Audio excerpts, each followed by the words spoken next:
नमस्कार दोस्तों। भक्ति काल को अभी हम पढ़ रहे थे। इससे पहले जो हमने वीडियो में पढ़ा था तो हमने प्रकरण 2 तक हमने इसको पूरा पढ़ लिया था। अब हम प्रकरण 3 पढ़ने वाले हैं, जो कि है निर्गुण धारा अर्थात प्रेम मार्गी यानी सूफी शाखा। तो दोस्तों अब इसमें हम देखते हैं कि सूफी शाखा के अंतर्गत क्या क्या रचनाएं थी और उनकी क्या विशेषताएं रही। तो इस काल के निर्गुणोपासक भक्तों की दूसरी शाखा उन सूफी कवियों की है जिन्होंने प्रेम गाथाओं के रूप में उस प्रेम तत्व का वर्णन किया जो ईश्वर को मिलाने वाला है तथा जिसका आभास लौकिक प्रेम के रूप में मिलता है। सूफियों के अनुसार यह सारा जगत एक ऐसा रहस्यमय प्रेम सूत्र में बंधा है जिसका अवलंबन करके जीव उस प्रेम मूर्ति तक पहुँचने का मार्ग पा सकता है। ईश्वर का विरह सूफियों के यहाँ भक्त की प्रधान संपत्ति है, जिसके बिना साधना के मार्ग में कोई प्रवृत्ति नहीं हो सकता, किसी की आंख नहीं खुल सकती। कुतुबन, जायसी आदि इन प्रेम कहानी के कवियों ने प्रेम का शुद्ध मार्ग दिखाते हुए उन सामान्य जीवन दशाओं को सामने रखा जिसका मनुष्य मात्र के हृदय पर एक सा प्रभाव दिखाई पड़ता है। हिंदू हृदय मुसलमान हृदय आमने सामने करके अजनबीपन मिटाने वालों में इन्हीं का नाम लेना पड़ेगा। इन्होंने मुसलमान होकर हिंदुओं की कहानियों हिंदुओं की ही बोली में पूरी सहृदयता से कहकर उनके जीवन की मर्म स्पर्शनीय अवस्थाओं के साथ अपने उदार हृदय का पूर्ण सामंजस्य दिखाया है। आचार्य शुक्ल ने प्रेम मार्गी सूफी शाखा के कवियों का इस क्रम में वर्णन किया है। कुतुबन, मंझन, मलिक मोहम्मद जायसी, उस्मान, शेख नबी, कासिम शाह, नूर मोहम्मद। अब कुतुबन की रचना है दोस्तों मृगावती। दोस्तों आप इसको ऐसे भी याद कर सकते हैं क्योंकि कई बार रचनाएं हमें याद नहीं होती हैं। तो कुतुबन यानी वन है, यानी वन से आप वन समझ लीजिए, तो वन में क्या होता है, मृग होता है। तो कुतुबन की रचना है मृगावती। इस कहानी के द्वारा कवि ने प्रेम मार्ग के त्याग और कष्ट का निरूपण करके साधक के भगवत प्रेम का स्वरूप दिखाया है। बीच बीच में सूफियों की शैली पर बड़े सुंदर रहस्यमय आध्यात्मिक आभास हैं। और मंझन की कृति है मधुमालती। तो मंझन जो है, मंझन कौन करती है, मालती करती है। आप इससे कोडिंग है जस्ट ये, ताकि आप ट्रिक से इसको याद कर सके। तो मालती क्या करती है, मंझन करती है अपने दांतों में। और वन में क्या है, मृग है, तो मृगावती। तो अब मंझन मधुमालती, तो इसके विषय में लिखते हैं कि मृगावती के समान मधुमालती में भी 5 चौपाइयों अर्धालियों के उपरांत एक दोहे का क्रम रखा गया है, पर मृगावती की अपेक्षा इसकी कल्पना भी विशद है और वर्णन भी अधिक विस्तृत और हृदयग्राही है। आध्यात्मिक प्रेम भाव की व्यंजना के लिए प्रकृति के भी अधिक दृश्यों का समावेश मंझन ने किया है। कहानी भी कुछ अधिक जटिल और लंबी है। जन्म जन्मांतर योन्यंतर के बीच प्रेम की अखंडता दिखाकर मंझन ने प्रेम तत्व की व्यापकता और नित्यता का आभास दिया है। अब दोस्तों है मलिक मोहम्मद जायसी, जिनकी रचना जिससे बहुत अधिक प्रसिद्ध है, जो है पद्मावत। ग्रंथारंभ में कवि ने मसनवी की रूढ़ि के अनुसार शाह वक्त शेरशाह की प्रशंसा की है और जायसी की अक्षय कीर्ति का आधार है पद्मावत, जिसके पढ़ने से यह प्रकट हो जाता है कि जायसी का हृदय कैसा कोमल और प्रेम की पीठ से भरा हुआ था। क्या लोक पक्ष में, क्या आध्यात्म पक्ष में, दोनों ओर उसकी दृढ़ता, गंभीरता और सरसता विलक्षण दिखाई देती है। कबीर ने केवल भिन्न प्रतीत होती हुई परोक्ष सत्ता की एकता का आभास दिया था। प्रत्यक्ष जीवन की एकता का दृश्य सामने रखने की आवश्यकता बनी थी। यह जायसी द्वारा पूरी हुई। पद्मावत में प्रेम गाथा की परंपरा पूर्ण प्रौढ़ता को प्राप्त मिलती है। यह उस परंपरा में सबसे अधिक प्रसिद्ध ग्रंथ है। इसकी कहानी में विशेषता भी है। इसमें इतिहास और कल्पना का योग भी। तो दोस्तों आचार्य रामचंद्र शुक्ल पद्मावत में कल्पना और इतिहास दोनों के ही गुण को मानते हैं। मतलब इतिहास तो है और कल्पना भी इस रचना में है, दोनों का समावेश है। जायसी ने यद्यपि इतिहास प्रसिद्ध नायक और नायिका ली है, पर उन्होंने अपनी कहानी का रूप वही रखा है जो कल्पना के उत्कर्ष द्वारा साधारण जनता के हृदय में प्रतिष्ठित था। इस रूप में इस कहानी का पूर्वार्ध तो बिल्कुल कल्पित है, ये दोस्तों कई बार आ चुका है, और उत्तरार्ध ऐतिहासिक आधार पर है। तो क्रिस कृति के बारे में आचार्य रामचंद्र शुक्ल कहते हैं कि इस कृति का पूर्वार्ध कल्पित है और उत्तरार्ध ऐतिहासिक आधार पर है। तो यह पद्मावत। प्रेम मार्गी सूफी कवियों की और कथाओं से इस कथा में यह विशेषता है कि इसके ब्यौरों में भी साधना के मार्ग, उनकी कठिनाइयों और सिद्धि के स्वरूप आदि की जगह जगह व्यंजना होती है। यद्यपि पद्मावत की रचना संस्कृत प्रबंध काव्यों की सर्गबद्ध पद्धति पर नहीं है, फारसी की मसनवी शैली पर है, पर श्रृंगार, वीर आदि के वर्णन में चली आती हुई भारतीय काव्य परंपरा के अनुसार ही है। तो दोस्तों ये भी एक प्रश्न बन सकता है कि फारसी की मसनवी शैली की प्रसिद्ध रचना कौन सी है, तो पद्मावत। आप इसका उत्तर बता सकते हैं। तो अब आगे बढ़ते हैं। इसका पूर्वार्ध तो एकांत प्रेम मार्गी का ही आभास देता है, पर उत्तरार्ध में लोक पक्ष का भी विधान है। पद्मिनी के रूप का जो वर्णन जयसी ने किया है वह पाठकों को सौंदर्य की लोकोत्तर भावना में मग्न करने वाला है। अनेक प्रकार के अलंकारों की योजना उसमें पाई जाती है। जायसी के पहले के कवियों ने 5-5 चौपाइयों अर्धालियों के पीछे एक दोहा रखा है, पर जायसी ने 7 चौपाइयों का क्रम रखा है। अब मसनवी शैली क्या है दोस्तों, इस पे हम बात कर लेते हैं कि यह एक प्रबंध काव्य की फारसी शैली है और इन रचनाओं में इसके आरंभ में ईश्वर की स्तुति होती है, तत्कालीन यानी समकालीन राजा या शासक का उल्लेख होता है। पूरी रचना का एक ही छंद में होना, रचना का सर्गों में विभक्त होना, प्रेम की फारसी पद्धति, नायक के पक्ष में विरह का अधिक होना तथा लोक निरपेक्ष प्रेम की विद्यमानता का होना इस शैली की संक्षिप्त विशेषताएं हैं। कड़वक बंद परंपरा ये 5 या 7 चौपाइयों पर एक दोहे का छत्ता देने की शैली को करवक पद्धति कहते हैं। यह पद्धति फारसी काव्यों से नहीं बल्कि अपभ्रंश काव्य के दौरान स्वयंभू के काव्य से विकसित हुई है। तो ये जो फारसी ये जो कहा जाता है कि करवकबद्ध जो परंपरा है यह कहाँ से शुरू हुई, तो आप इसको बता सकते हैं कि स्वयंभू के काव्य से विकसित हुई है, ऐसा माना जाता है। अब आगे है उस्मान और उनकी रचना है चित्रावली।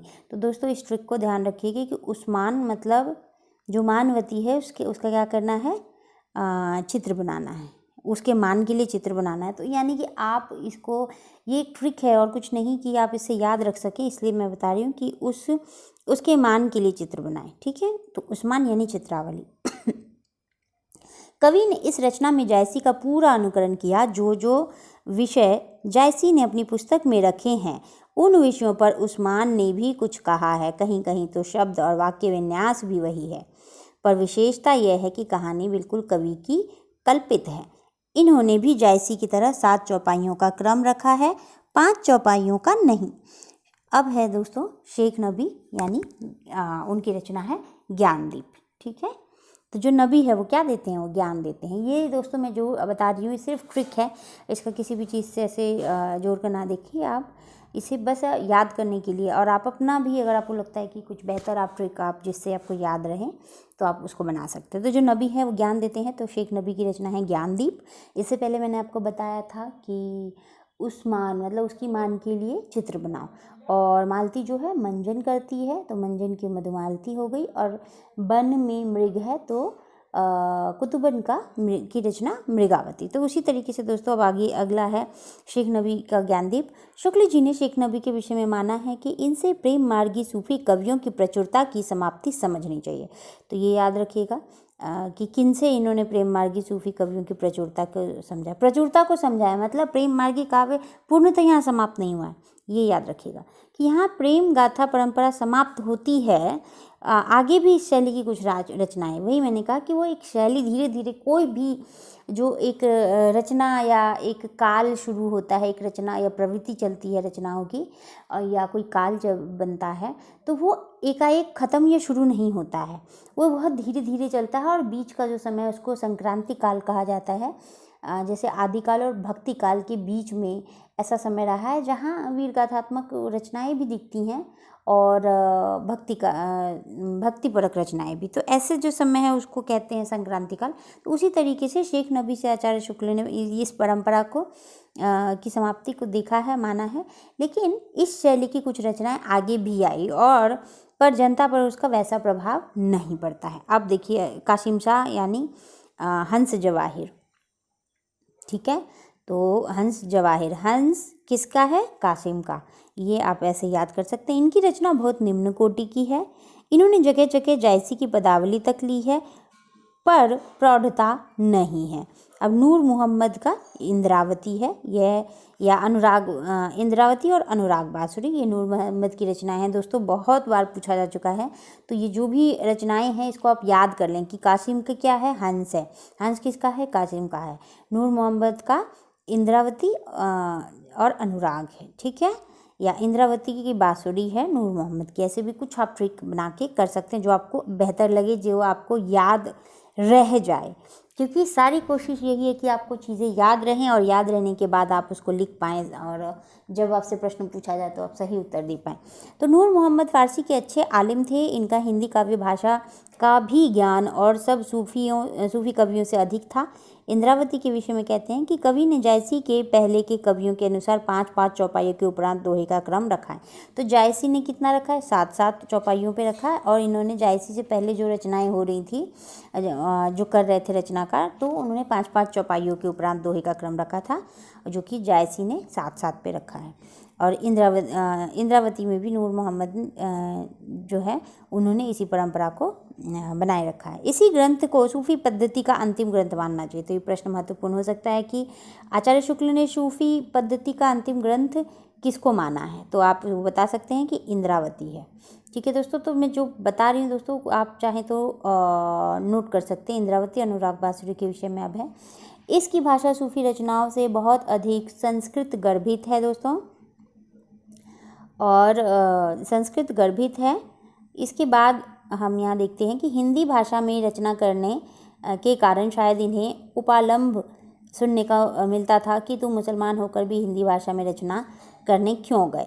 तो संवत 1800 तक आते आते मुसलमान हिंदी से किनारा खींचने लगे थे। हिंदी हिंदुओं के लिए छोड़कर अपने लिखने पढ़ने की भाषा वे विदेशी अर्थात फारसी ही रखना चाहते थे, जिसे उर्दू कहते हैं। उसका उस समय तक साहित्य में कोई स्थान न था।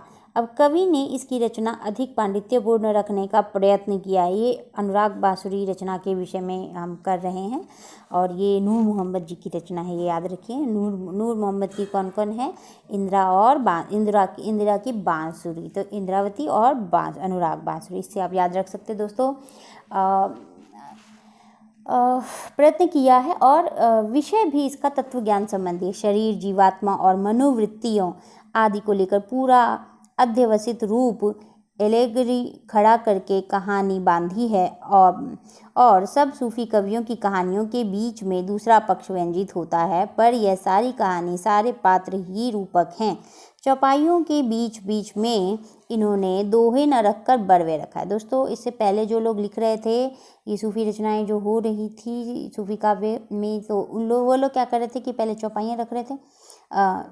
चौपाइयाँ रखने के बाद ये दोहे रखते थे बीच में, लेकिन इन्होंने दोहों के स्थान पे बरवे रख दिया है, तो ये महत्वपूर्ण है। प्रयोग भी ऐसे ऐसे संस्कृत शब्द के हैं और जो और सूफी कवियों में नहीं आए हैं। काव्य भाषा के अधिक निकट होने के कारण भाषा में कहीं कहीं ब्रज भाषा के शब्द और प्रयोग भी पाए जाते हैं। शुक्ल जी ने यही सूफी 8 यान काव्यों की अखंडित परंपरा समाप्ति मानी है। तो यानी वो उन्होंने क्या कहा था दोस्तों? उन्होंने कहा था कि ख़त्म कहाँ से, समाप्ति कहाँ से समझनी चाहिए? तो शेख नबी की ज्ञानदीप से समझना चाहिए। नबी ज्ञान देते हैं, ऐसे करके आप याद करके रखें। लेकिन इसके बाद कुछ रचनाएं, लेकिन इनका प्रभाव बहुत अधिक जनता पे नहीं पड़ा, और अनुराग बांसुरी से इस परंपरा की समाप्ति को ये पूर्णतः स्वीकारते हैं आचार्य शुक्ल दोस्तों। अब प्रेम मार्गी सूफी कवियों की प्रचुरता की समाप्ति शेख नबी से मानने, शेख नबी कि प्रेम गाथा परंपरा समाप्त समझनी चाहिए का अर्थ यह है कि इनके बाद यह शाखा क्षीण पड़ जाती है और कम संख्या में प्रेम मार्गी कवि मिलते हैं। इनके बाद शुक्ल जी ने कासिम शाह व नूर मोहम्मद का जिक्र किया है, जहां वे नूर मोहम्मद की इंद्रावती को सूफी पद्धति का अंतिम ग्रंथ मानते हैं।